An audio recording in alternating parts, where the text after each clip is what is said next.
오늘 주신 말씀은 민수기 20장 10절에서 13절 말씀입니다. 제가 읽어드리도록 하겠습니다. 찾으셨으면 아멘. 네, 감사합니다. 제가 읽어드리겠습니다. 모세와 아론이 회중을 그 반석 앞에 모으고 모세가 그들에게 이르되 반역한 너희여 들으라. 우리가 너희를 위하여 이 반석에서 물을 내리야 하고 모세가 그의 손을 들어 그의 지팡이로 반석을 2번 치니 물이 많이 솟아나오므로 회중과 그들의 짐승이 마시니라. 여호와께서 모세와 아론에게 이르시되 너희가 나를 믿지 아니하고 이스라엘 자손의 목전에서 내 거룩함을 나타내지 아니한 고로 너희는 이 회중을 내가 그들에게 준 땅으로 인도하여 드리지 못하리라 하시니라. 이스라엘 자손이 여호와와 다투었으므로 이를 무리라 하니라. 여호와께서 그들 중에서 그 거룩함을 나타내셨더라. 아멘. 제가 한 구절 더 읽어드리겠습니다. 출애굽기 17장 6절 7절 말씀인데요, 13절 말씀 다시 한 번만 보여주시겠어요? 13절 말씀에 여호와와 다투었으므로 지금 여기를 무리라고 하였지 않겠어요? 똑같은 구절입니다. 한번 출애굽기 17장 말씀입니다. 근데 장소가 달라요. 호렙산이거든요. 한번 들어보세요. 내가 호렙산에 있는 그 반석 위 거기서 내 앞에 서리니 너는 그 반석을 치라. 그것에서 물이 나오리니 백성이 마시리라. 모세가 이스라엘 장로들의 목전에서 그대로 행하니라. 그가 그곳 이름을 마사 또는 무리바라 불렀으니 이는 이스라엘 자손이 다투었음이요 또는 그들이 여호와를 시험하여 이르기를 여호와께서 우리 중에 계신가 안 계신가 하였음이더라. 아멘. 네, 다툼이라고 하는 무리바라는 뜻은 하나님이 계신가 안 계신가 의문에서 시작돼요. 이게 무슨 뜻인지 이제 조금 있다가 다시 한번 말씀드리겠습니다. 우선은 그 11절 말씀 다시 한번 보여주시겠어요? 11절 말씀을 원문으로 조금 더 이렇게 제가 한번 해석을 해드릴게요. 모세가 그의 손을 들어서 그의 지팡이로 반석을 2번 치니 라고 이야기하는데, 이것은 원래는 이렇게 해석하는 게 더 좀 강조되는 말입니다. 보세요. 반석을 한 번도 아니고 2번씩이나 쳤으니 이렇게 해석을 하는 게 옳습니다. 그래서 한 번도 아니고 2번씩이나 쳤다. 2번 치는 것도, 한 번 치는 것도 문제인데 2번씩이나 쳤다라고 하면서 이 민수기를 기록한 기록자는 그 모세의 행위를 조금은 옳지 않다라고 지적하고 있다 보시면 될 것입니다. 자, 말씀으로 돌아가 보겠습니다. 민수기는 3가지 중요한 포인트, 지점이 있습니다. 민수기라고 하는 것이 시내산에서 시작이 돼요. 시내산에서 시작됐다가 이 시내 반도가 있는데 맨 밑에 꼭지점에서 시작됐다가 그 중간 정도에서 가데스 바네아라고 하는 이 바란 광야라는 곳에서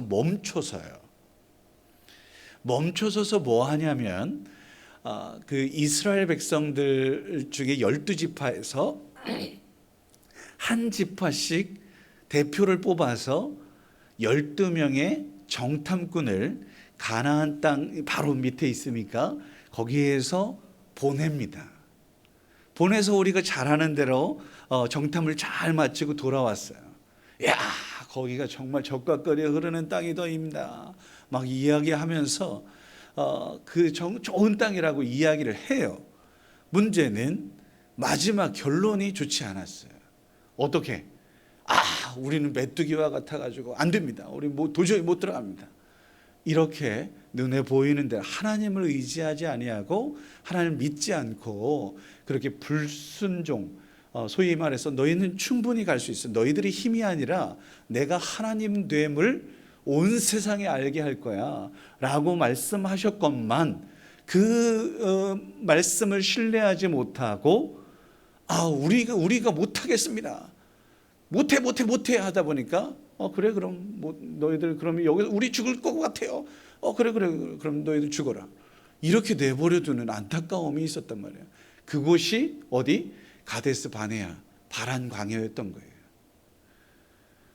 그리고 광야 40년이라고 이야기하는데 그 가데스 바네아 그 주변에서 38년 동안 그야말로 출애굽 1세대들이 다 죽을 때까지 기다리는 시간이 오래 40년 거의 다 찬 거예요. 얼마나 안타까운 지점이냐 이거죠. 그리고 그것을 떠나서 마지막 종착점이 어디냐면 요단 동편에 모세가 이제 죽고 여호수아가 지도자로 바뀌는 그 시점에 있습니다. 그래서 중요한 지점을 세 곳으로 정리할 수가 있어요. 민수기의 중요한 지점 3가지 제가 알려드릴게요. 시내산, 가데스 바네아, 바란 광야, 요단 동편, 모압 평지. 이렇게 세 지점은 꼭 기억하셔야 돼요. 그런데 오늘 이 12명의 정탐꾼 가데스 바네아를 거쳐서 지금 이 이야기가 진행되고 있는 거거든요. 여러분, 제가 오늘 말씀의 핵심은 믿음이에요. 아까 전에 무리바 출애굽기 17장에도 무리바 이야기 있잖아요. 하나님이 계신가 아니 계신가에 대한 믿음에서 다툼이 일어난 거예요. 신뢰하지 못하니 불평하고 원망했던 거거든요. 똑같은 상황입니다.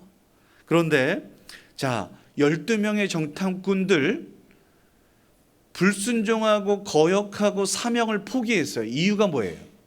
하나님을 신뢰하지 못한 거예요. 믿지 못한 거예요. 그래서 나에게 주어진 사명, 가나안 땅 정복해, 앞으로 전진해. 싫어요. 가면 죽을 것 같아요. 안 가도 죽는 거예요. 하나님 말씀에 거역하면 안 가도 죽는 겁니다. 여러분, 가다가 끝까지 가서 하나님께서 부르셔서 우리 사명 다하는 그러한 인생 될 수 있기를 주의 이름으로 축복합니다. 그런데요, 가나안 정복을 포기하기 때문에 죽는 거예요. 결론이 뭐냐? 이스라엘 백성들이 왜 죽냐? 출애굽 1세대들이 왜 죽었냐? 사명을 포기해서. 뭘 포기해서요? 사명을 포기해서. 하나님께서 주신 것, 너는 가서 저기 정복해. 그냥 가서 그냥 발만 담궈도 저 사람들이 다 무너질 거야. 왜 그런지 아세요? 이 그지 같은 게 갑자기 와가지고 우리를 넘어뜨린다고, 우리를 정복한다라고 이야기하면 저 사람들 놀라서 죽는 거거든요. 그 정도로 제가 지금 과격하게 표현했지만 이 가나안 땅은 이스라엘 백성들이 정복하는 게 아니에요.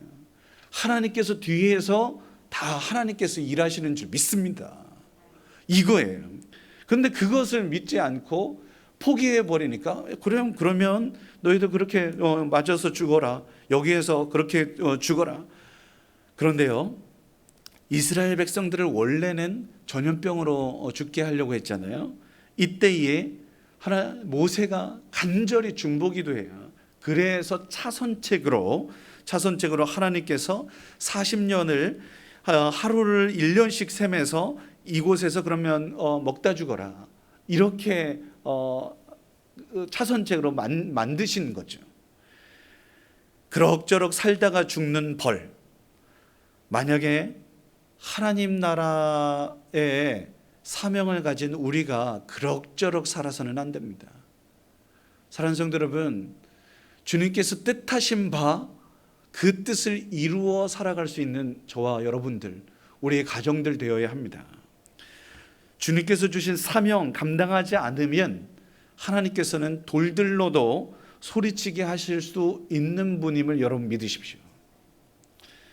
내가 너희에게 말하노니 만일 이 사람들이 침묵하면 돌들이 소리치리라. 누가복음 말씀이에요.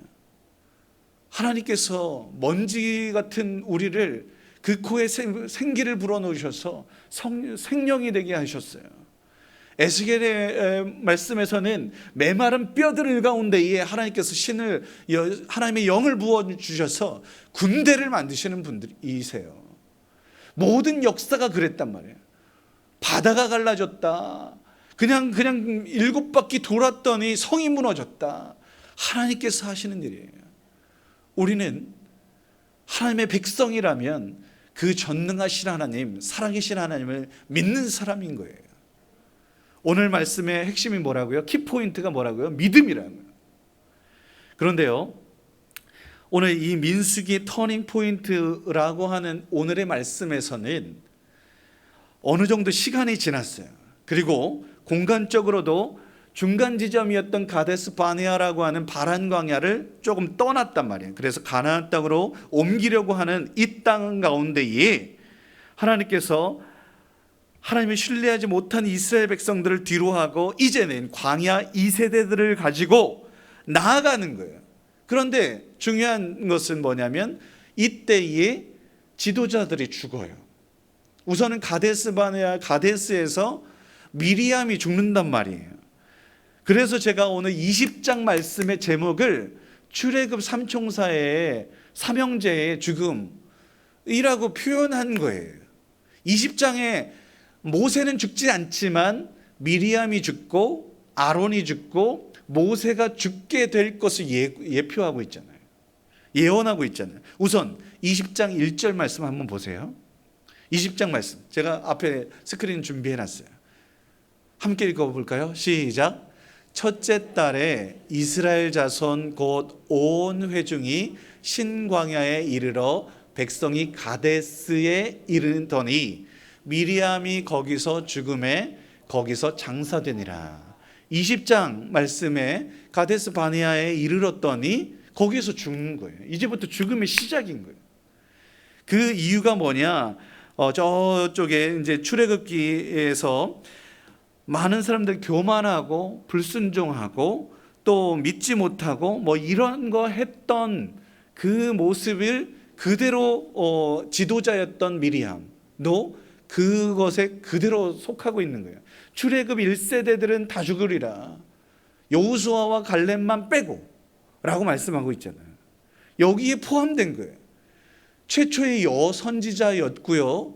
구원의 그 홍해바다를 건너가지고 출애굽 15장에 보면 너무너무 기뻐가지고 미리암 노래할 정도의 너무 하나님을 찬양하며 노래했던 그러한 위대한 사도였어요. 선지자였어요. 미리암. 그런데 그 또한 가나안에 들어갈 수가 없었던 거예요. 왜 못 들어갔냐? 믿음이에요. 거기에 아마도 그렇게 동조를 했든지 여하튼 뭐 어떤 상황이었든지 간에 물론 그 가운데에 모세를 반역하고 교만해가지고 모세 문둥병도 걸리기도 했고 뭐 이런저런 이유들이 있었어요. 그런데 그런 거 다 뒤로 하고 결론은 뭐냐? 믿음이 부족했던 거예요. 자, 두 번째 마지막 부분에 보면 22절에서 29절에 오늘 20장 22절부터 아론의 죽음이 나와요. 22절 말씀, 이스라엘 자손 곧 온 회중이 이제는 가데스를 떠났어요. 그리고 어디에서? 호르산에 이르렀더니 28절 말씀, 모세가 아론의 옷을 벗겨서 그의 아들 엘르아셀에게 입혔어요. 아론이 그 산 꼭대기에서 호르산에서 죽게 된 거죠. 여기서 우리가 조금 더 이제 말씀을 조금 더 깊이 아는 사람들이라면 호렙산과 호르산을 조금 비교할 수 있어요. 호렙산은 신의 산 이야기하는 거거든요. 근데 호르산은 가데스 바네아에서 조금 아래쪽에 있는 산이에요. 가데스 바네아 그 인근이란 말이죠. 그러니 어쩔 수 없이 아론도 옷을 벗었어요. 옷이 신분 그리고 직분 뭐 이런 뜻을 가지고 있는데 이러한 모든 것들이 다 이제 사명을 다해서 일 수도 있겠지만 하나님께서 벗기시고 또 새로운 사람을 사명자로 세우시고 그렇게 아론도 그렇게 하나님 부르셨단 말이에요. 그리고 그 중간에 오늘 우리가 읽었던 본문 10절에서 13절 말씀에 모세가 죽는 이러한 안타까운 일이 있어요. 그런데 모세가 왜 가나안에 들어가지 못했을까? 여러 가지 이야기를 할 수 있지만 제가 오늘 하고 싶은 이야기는 믿음이 없어서 였다고 그렇게 말씀드리고 싶은 거예요. 무리바라고 하는 다툼, 이 불평, 하나님을 향한 원망, 불평, 출애굽기 17장에서 그대로 재현됐던 그 상황들이 오늘 또 똑같이 재현되고 있어요. 그런데 사람은 달라진 거거든요. 출애굽 1세대들의 원망 때문에 저 무리바 마사에서 그렇게 원망하고 다투어서 하나님이 계신지 안 계신지 이렇게 믿지 못했던 출애굽 1세대들이 있었다면 오늘 말씀은 가데스 바네아를 떠나서 광야 2세대들이 또 똑같이 이런 일들을 자행하고 있으니 지도자였던 모세가 너무너무 답답했던 것 같아요. 요컨대 반석을 명하여 물을 내게 하라고 8절 말씀에 명령했는데, 그런데 오늘 말씀에서 반석을 2번씩이나 쳤다. 한 번도 아니고 쳤다. 2번이나. 명하여 그렇게 물을 내라고 했는데 쳤다. 이것에 대한 것은 신학자들이 거의 이구동성으로 일관되게 그것 때문이야 라고 말하고 있어요.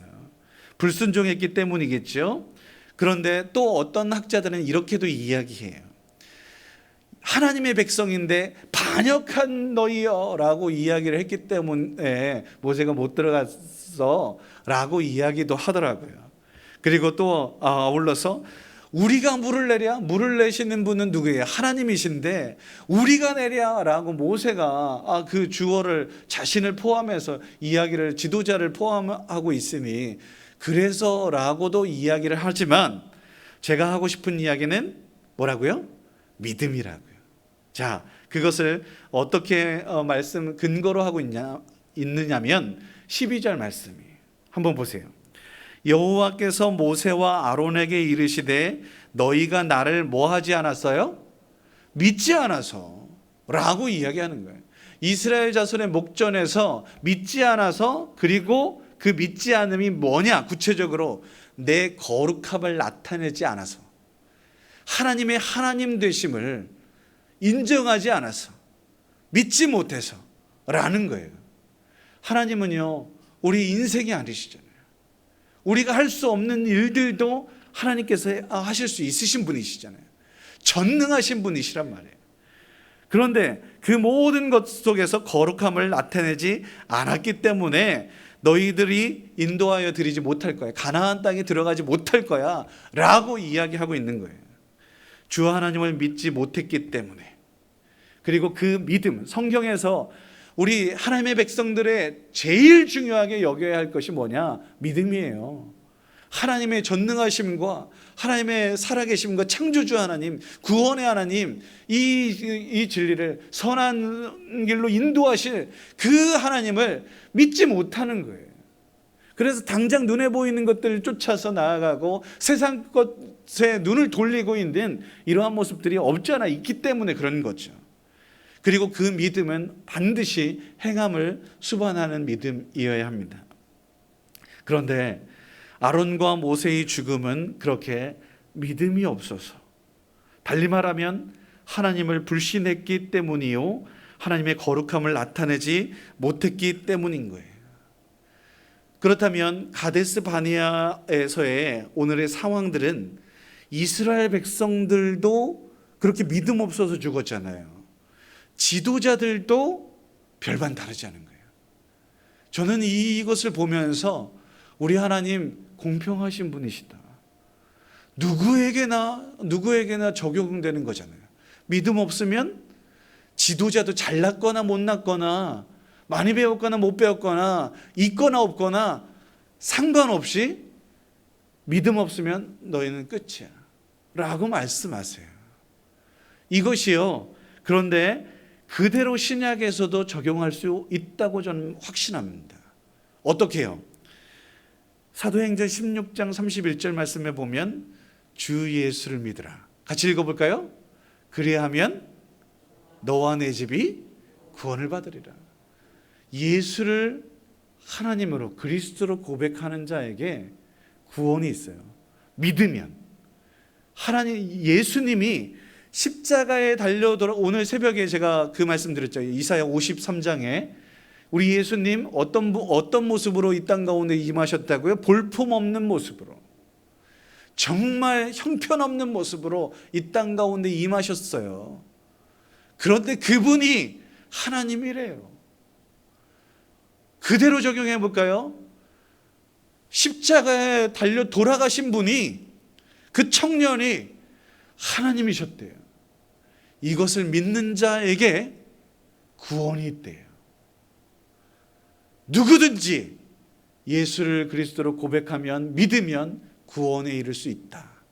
배운 사람이든지 못 배운 사람이든지, 가난하든지 부유하든지, 여자든지 남자든지, 유대인이든지 이방인이든지 상관없이 누구든지 믿으면 구원에 이를 수 있다. 그대로 적용하는 거예요. 그렇게 오늘 가데스 바니아를 떠나서 가나안으로 가는 길목에 출애굽 영웅들 셋은 모세를 비롯해서 미리암, 아론과 미리암, 그리고 모세 모두가, 지도자들도 믿음이 없어서 결국은 가나안에 들어갈 수가 없게 된 거예요. 오늘 우리에게 주는 교훈은 분명합니다. 이스라엘 백성들이 사명 감당하지 않겠다고 다짐했잖아요. 우리는 못 들어가, 확신이 있었잖아요. 믿음이 있었어요. 우리는 못 들어가 하고 하는 이런 불신의 확신, 믿음의 삶을 살지 않아서 결국은 죽었어요. 지도자들도 동일한 기준에 의해서 믿음이 없어서 그들의 불순종하고 하나님의 거룩함을 나타내지 못해서 결국은 죽음이에요. 그렇다면 우리는, 저와 여러분은 살아계신 하나님 믿으십니까? 정말 부탁드립니다. 하나님을 믿으세요. 하나님, 살아계신 하나님 어떤 분이십니까?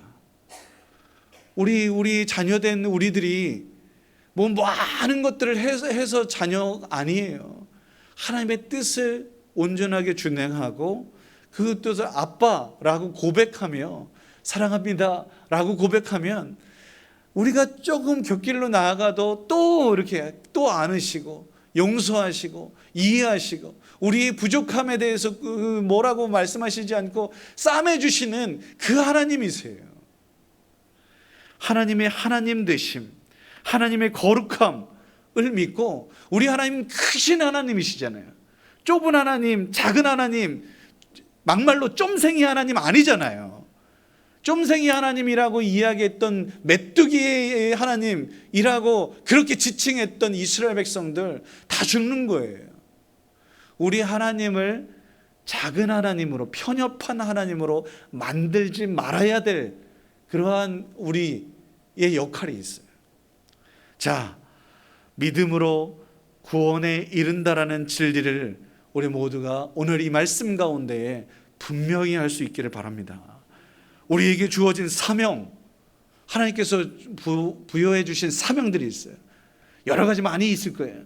빛이 되라, 어둠 가운데 빛이 되라, 절망 가운데 너희들이 소망이 돼야 돼. 많은 사람들에게 소망을 줘야 돼. 너희들이 죽음의 문화를 답습하면 안 돼. 많은 사람들을 살려주는 사람들이 입술이 돼야 돼. 격려하는 입술이 돼야 돼. 우리에게 그렇게 명령하셨잖아요, 분명히. 그런데 우리의 작은 입술이 나와 조금 다르다고 막 어떻게든지 끌어내리려고 하고, 죽이려고 하고, 막 쿡쿡 찔러가지고 힘들게 하고 이랬어야 되겠어요? 우리의 사명은 하나님의 거룩함을 드러내야 돼요. 내가 거룩하니 너희도 거룩해야 돼 라고 말씀하면서 생명을 살리는 방향으로, 온 세상이 어두운 가운데에서도 빛으로서의 역할을 감당하고, 비본질적인 것들, 진리가 아닌 것들 쫓으려고 하는 이 세상 가운데에 진리를 향하여 나아가는 그러한 모습으로 살아야 마땅하죠. 우리 모두가 이 하나님의 뜻을 온전하게 해줘요. 너나 나나 다른 게 없어요. 기준은 동일해요. 진리니까요.